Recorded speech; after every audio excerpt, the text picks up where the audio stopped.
Hello everybody. In this video, we will try to understand Anuradha Nakshatra energy further. So as we discussed in the previous videos, Anuradha energy is a symbol of power and protection. It's a continuous learning, love for music, and that's why you see uh, Goddess Saraswati is actually a symbolism, another symbolism for Anuradha Nakshatra, which indicates a continuous learning and love for music. And its main deity is, of course, Mitra, a friendship, the god of friendship, you can say. So, Anuradha people generally consider everybody as their friends. And Anuradha energy is always connected with spirituality, and Anuradha energy can act as a mediator between the enemies even. And we try to understand different padas of Anuradha energy, where Anuradha's second pada is the Pushkara Navamsha pada, which is considered to be more auspicious one. So Anuradha believes in hard work because Saturn is the nakshatra lord. So they try to work hard. They try to work hard throughout their life. And one of the symbolisms of Anuradha energy is lotus. It grows on muddy waters, which indicates Anuradha basically grows on problems. They eat problems and become more and more successful. Troubles are actually food for them. So, Anuradha energy is always associated with some problems, but still they get success. And you can see a lotus grows on muddy waters, but it is very pure. It's very beautiful. And Anuradha has the energy of worship, the power of worship. It is called as Radhana Shakti. So, power of worshipping something. So, they enjoy in communication, they enjoy whatever they try to do, they try to enjoy. They, they do what they enjoy. That is the fundamental uh, principle for Anuradha energy. And if you understand the energy of Anuradha in terms of professions, so what kind of professions can be in alignment with Anuradha energy? So basically, hypnotism, the psychic mediums, occult sciences. As Anuradha is very much into occult sciences because Scorpio is the natural eighth house, which indicates because Aries is the natural first house in the zodiac, and Scorpio is the natural eighth house. And as Anuradha is in the middle of this Scorpio, and Anuradha finds a balance between Martian energy and Saturn energy very beautifully. So basically, Anuradhas are very good in occult sciences, the psychic mediums, the hypnotism. So you can also understand some of the organization heads you can find with Anuradha energy. The organization head mechanism, but Anuradha is not like they are very egoistic or something like that. You don't find such kind of people. The organization heads related to Anuradha energy are something like they also act as workers. They also behave like workers, but they are the heads there. Because Saturn always makes them work. They believe in work. They love to work. They don't feel them as very, very superior. And for outer world, Anuradha energy seems to be very strict, very concrete, uh, very strong. But inner side, Anuradha is very sensitive, emotional. On the emotional plane, Anuradha energy is very, very sensitive. So you can find such kind of organizational heads where they also feel them as, you know, workers. So astrologers, occult sciences, spies, basically, the detectives you can find, because spies in the sense, you can understand it is touching, Anuradha energy is touching the middle of the natural eighth sign, that is Scorpio, where it's always about mysteries and hidden secrets, right? So they are interested in that. So occupations involving some night duty, photographers, right? Even cinema related professions, because they are good in arts, as Saraswati is goddess Saraswati is one of the symbolisms for them. They have natural love for music, so you can also find them as musicians, some artists, and managers. Their management is something like they also feel like workers. They don't feel like themselves as managers, right? They may feel superior to an extent, but still they also work. You know, Industrialists, managers, leaders, you can find in with Anuradha energy. But you can understand the energy that I am saying, right? Promoters, counselors, psychologists, scientists, because eighth house is always about research. So they love that research. Eighth sign is always about that. Scorpio is basically is one of the purest scorpions, Anuradha energy. So scientists, numerologists, they have natural love for mathematics. So some mathematicians, statisticians, you can find in Anuradha. Anuradha, if you understand the meaning of Anuradha, Anuradha means exploration, another meaning, right? So they are very good explorers. And mining is also one of the good areas for them, because eighth sign, Scorpio is the natural eighth sign, which is indicating the mining, right, things.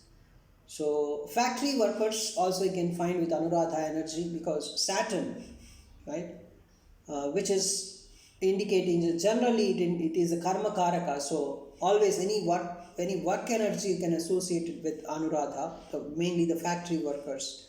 uh, diplomats, because Anuradha is the only energy where you can find a perfect balance between Martian energy and Saturnian energy, right? Anuradha's ruler is Saturn, and the sign Scorpio's ruler is Mars, where Anuradha lies.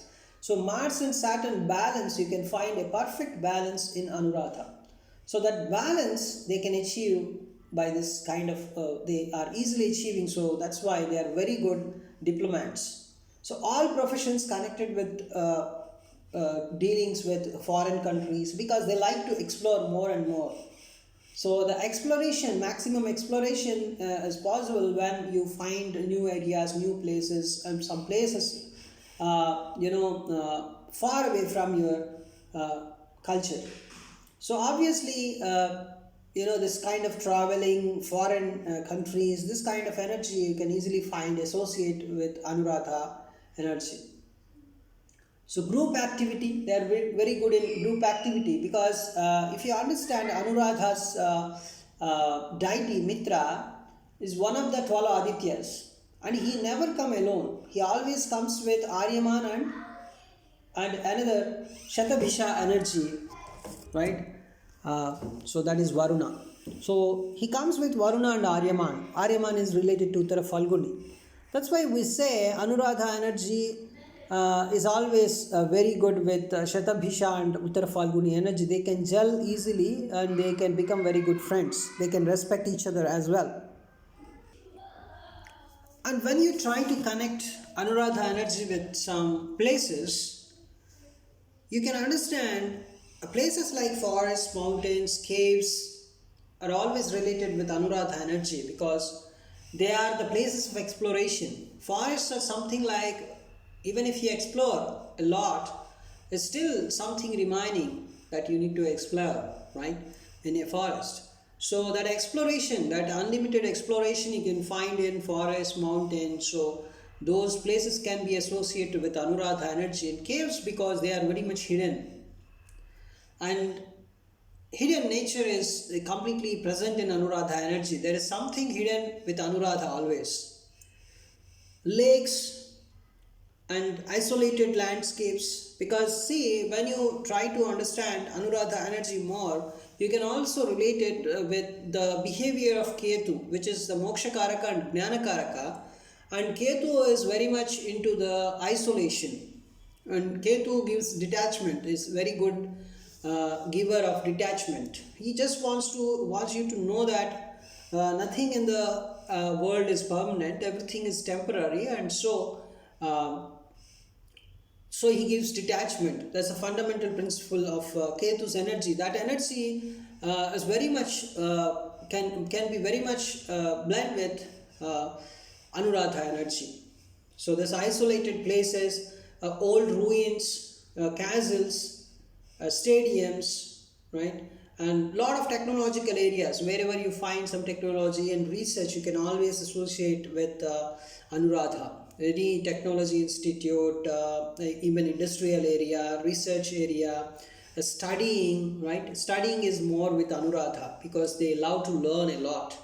Uh, and you can also see the places where the occult sciences and this kind of things are practiced. It can be a temple, it can be any institute, spiritual things, spiritual things, occult sciences, wherever they are practiced, they can be any kind of religious place, any kind of temple or whatever you say. The religious and occult science practice places, right? They are completely related to Anuradha energy. And all places connected with these, whatever we discussed, is completely of Anuradha, right? So, and if you understand the behavior, the energy related with this, it is a tamasic energy that's related with Anuradha. So, because Mars and Saturn are the main energy rulers of Anuradha, so Mars and Saturn, nowhere you can relate with them with other than tamasic. So, as Mars and Saturn are very much heavily involved here, so it's a tamasic nakshatra, I can say. They are tamasic planets. Mars and Saturn are tamasic planets. So, Anuradha's job, if you understand it, it creates some kind of evolution through the balancing of tamasic tendencies. Finding the balance, the Martian energy and Saturn energy, finding the balance. Both are tamasic energy planets. So Anuradha is a place where you can find the balance between tamasic tendencies. So evolution on planes takes place by taking the middle path. Whenever you take the two planes of Martian energy and Saturnian energy, in between these two planes, if you can find, if you are of Anuradha energy person, if you can find a balance, automatically you find generally, if other planetary positions, even though they are at least to 40% to 50% or, the other planetary positions are good, then Anuradha energy person can find a balance easily in the middle path. So, Anuradha is a tamasic nakshatra. It has the power to bring out the spiritual flowering, right? That lotus is also an indication of that spiritual flowering uh, by balancing all this Saturn. See, Saturn is a very good nakshatra for spirituality, and Ketu is also very good planet, and Ketu finds a kind of similar energy in Anuradha, and Martian energy gives the continuous thirst for that spirituality. So, even though it's a tamasic nakshatra, finally it will lead to spirituality. Every Anuradha person is a spiritual person at the end of his life. That's the fundamental thing. So it belongs to a fire element energy, because you can easily understand it's a Martian plane. It lies in the Martian plane, that is Scorpio. So Anuradha's fire is it's like a fire over water, because Scorpio is a watery sign and Mars is a fire over water. So it's not going to harm much, right? So it's not explosive behavior. You cannot find explosive behavior, but it's a kind of fire over water. So uh, the fire is always related to here. You can say a friendship, warmth, right? That kind of pleasant nature you can always associate this energy, right? Fight for friendship, fight for you know uh, uh, amalgamation of energies with other energies, fight for embedding a self energy with other energies, right? So it's a romantic energy also, you can say. So it's a god nakshatra, it's a godly nakshatra, because even though it's a tamasic nakshatra, it is associated with fiery element. At the end of the day, it's a godly nakshatra. So it's because it's a soft, it's mild and tenderness. It's more in the mode of functioning, if you understand. So Anuradha is the nakshatra which strives to create harmony and understanding at all levels of existence. They can act as a way, act as better mediators also, because they are very soft and gentle by nature. So so making humans work with each other is the main energy that you can always find with the Anuradha energy. So it has the capacity to make the to make the gods, humans, even the serpent energies, the sage energy, right? Any kind of energy, whether the being is a highly evolved. So the energy works for all levels. It's any kind of level it works. It can be gods, demons, highly evaluated people, or you know. So the communication is fundamentally, the communication is good with anybody. So that is one thing. It's a balanced nakshatra. That is the fundamental thing. That's why it can interact. It can communicate with any kind of energy. So, and another important thing, another negative quality that is associated with Anuradha that we can talk about is its revenge takingness, right? As it is hitting in the middle of the Scorpion energy, so you can always find Anuradha people are a kind of revenge taking, they have the revenge taking attitude, right? Because especially Anuradha first is a kind of it's starting with the Scorpion energy. uh, of course, after Vishakha 4, the energy occupied by Anuradha is a kind of it starts with revenge taking attitude. So that is one of the disadvantages. Another disadvantage we discussed was they are very much open to any kind of discussion. They are open for friendship with any kind of person. That is also disadvantage in the age of Kali, right?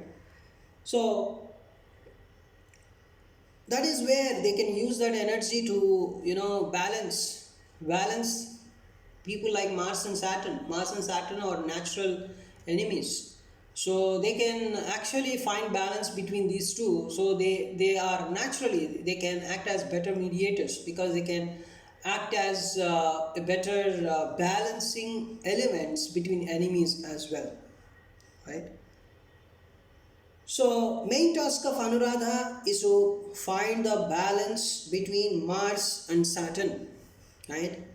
So, if Anuradha people have some kind of more Martian energy somewhere in the horoscope, they have to find a balance between their aggression and the karma that they are doing.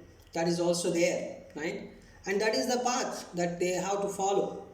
And any level, they have to work on this.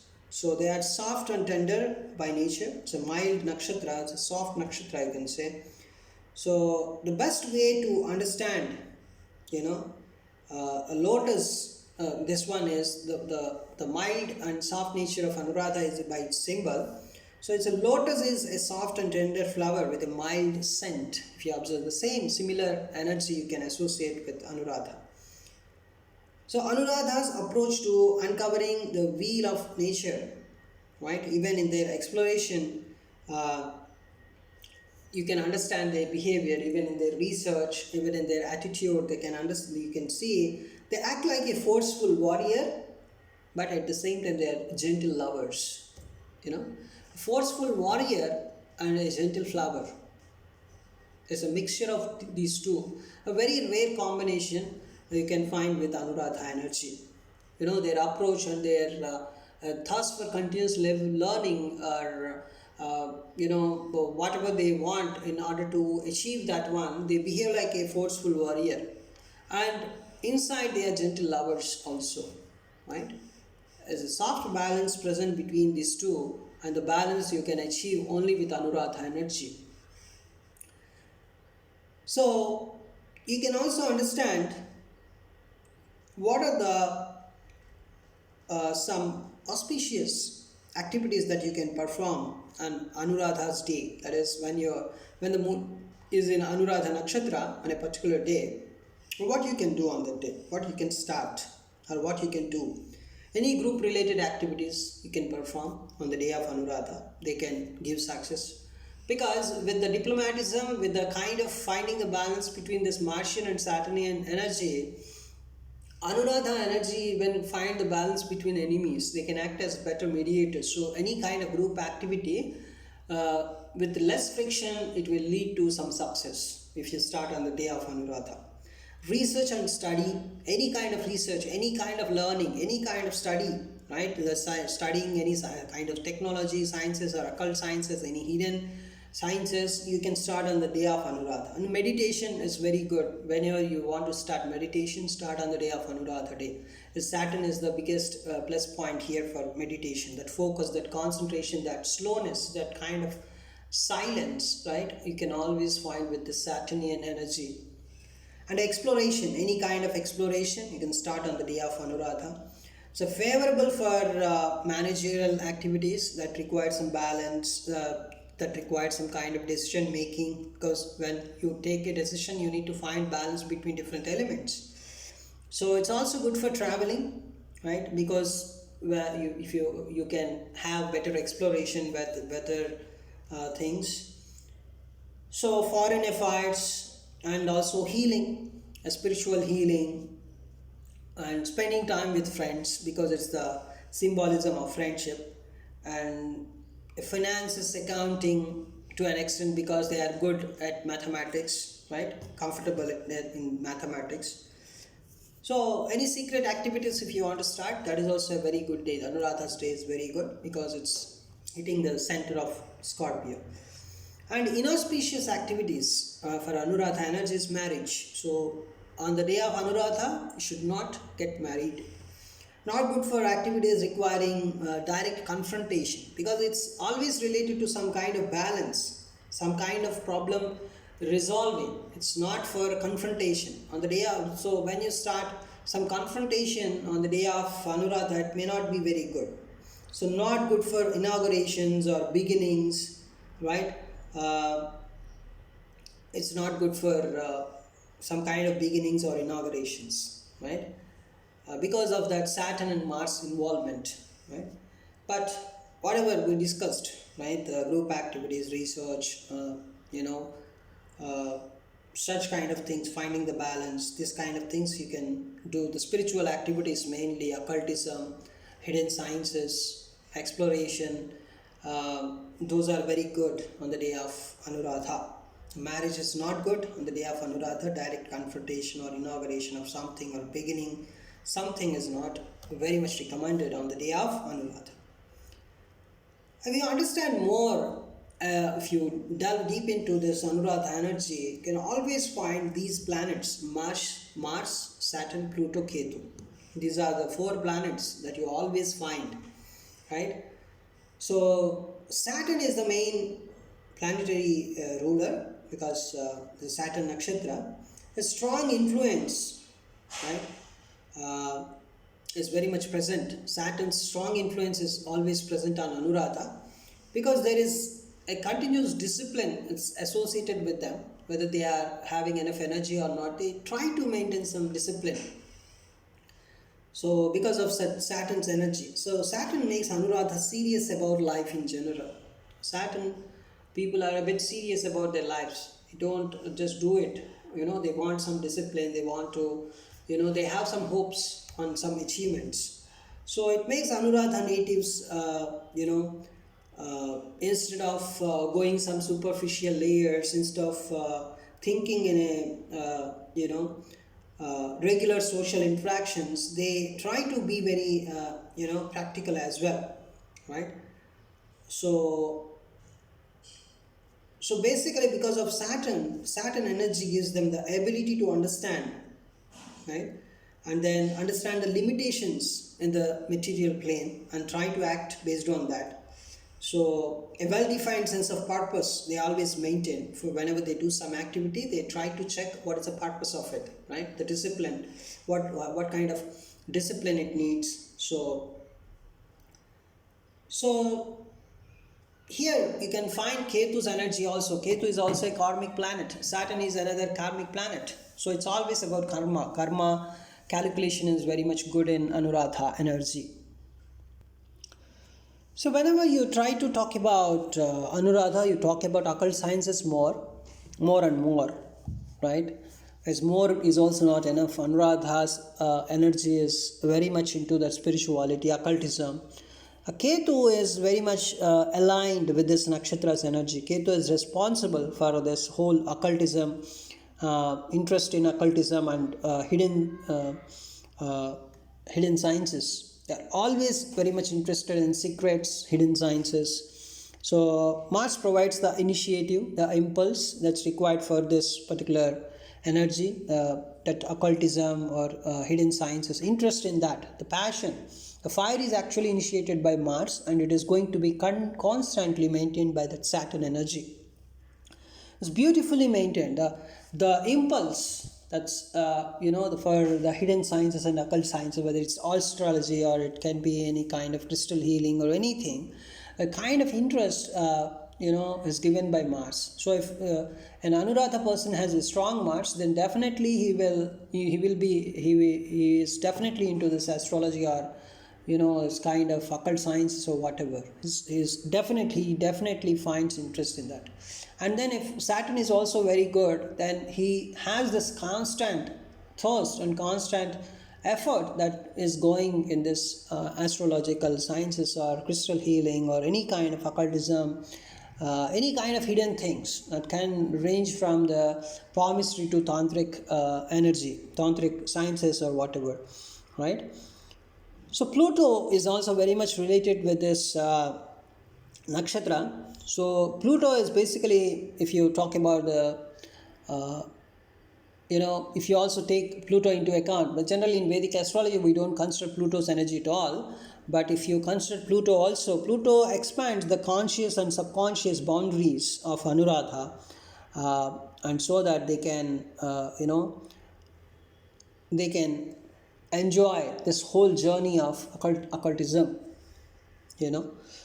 so it can expand the conscious and subconscious boundaries. That is the fundamental thing. The boundary can be conscious and it can be subconscious. So on the conscious level and the subconscious level, as time grows on, as they become older, they try to grow in these areas. So Mars Saturn conjunction, wherever you find, or Mars and Saturn mutual aspect, and especially when they are placed in Saturn nakshatras or Saturn signs, when you find Mars Saturn conjunction in Aquarius or Mars Saturn conjunction in Capricorn, Mars Saturn aspecting each other, when Saturn is in, let us say, Aquarius and Mars is in Leo, and they are aspecting each other, you can find the whole energy similar to Anuradha. So that is a fundamental thing.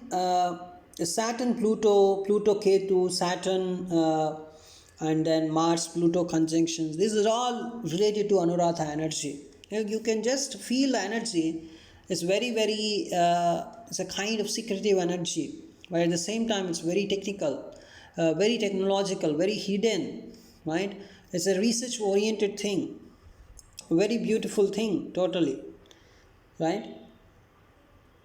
So wherever you find this planets, Mars, Pluto, Saturn, Ketu interacting with, right, just if you find Saturn and Ketu somewhere, you cannot completely associate with that Anuradha, because Saturn and Ketu are completely spiritual. But the fire is missing there, the Martian fire, that may not lead to some kind of at least Pluto is required if you want to take into account, because Pluto also gives that ignition thing, right? So some Martian element must be present. That's where the Anuradha is blending, right? It's a Saturn, it's finally a Saturn energy, but it's ignited by that Martian Scorpion energy, right? So without Mars, that ignition may not take place. The ignition for occultism, ignition for hidden sciences, ignition for research, learning, or whatever. Mars element must be there, Saturn element must be there. Then you can have that Ketu Pluto energy also coming in between, and it may reach the whole thing into peaks. So all planets have an ability to function in a beneficial way in this nakshatra. That is also there, right? Any planet which is placed in Anuradha, that can ultimately lead to something, that can ultimately give something better. Anuradha is energy, is actually, it's a friendly energy. So the level of beneficiality, of course, if you want to check, then you need to check the complete horoscope, right? So because Anuradha is always, it's going to give you something, right? And Anuradha is the 17th nakshatra. So 17 is a number. So if you have Anuradha energy more, you can also find the date 17 somewhere in your life, very crucial. It can be something like you're married on 17th of some month. If you have more Anuradha energy, that's what I'm telling. And I'm not only telling about moon. Let us say your moon is in Anuradha and your Saturn is very strongly placed somewhere, then definitely you have this 17 number in your life. Something like you're married on 17th, or your child is born on 17th, or your engagement is on 17th, or you may start a new job on the day on 17th, or you may start a new business on 17th of a month. And 17 is going to constantly, it comes into your life, right? That is one important thing. So this number is usually seen as a bringer of celestial waters down to the earth plane, right? So it's a successful number. So it can even bring the celestial waters down to the earth. Means what? By doing something, some continuous hard work, finally they are going to achieve something great, right? That kind of energy always runs in their life. So this particular energy, so Anuradha is a nakshatra that's always running after numbers, also mathematics. It's the universe, if you understand. Some people say they may not believe in numbers, they just believe in astrology. But if you take, no need to go completely into numerology, but you just observe your life.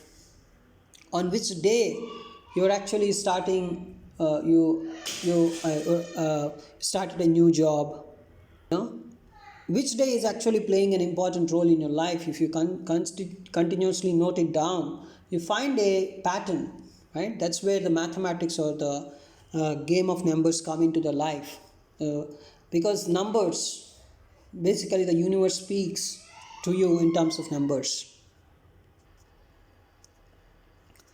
So if you try to understand the Anuradha energy, it's completely about secret functionings of the universe, because it is hitting the center of Scorpio sign. So you can always understand Anuradha is related to the secret functioning of the universe.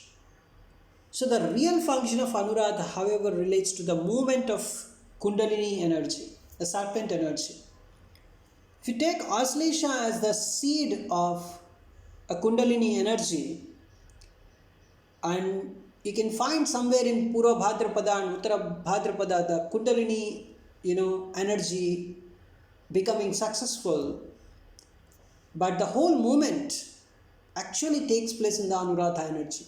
So Kundalini movement, for Kundalini movement, the Anuradha energy is very much important.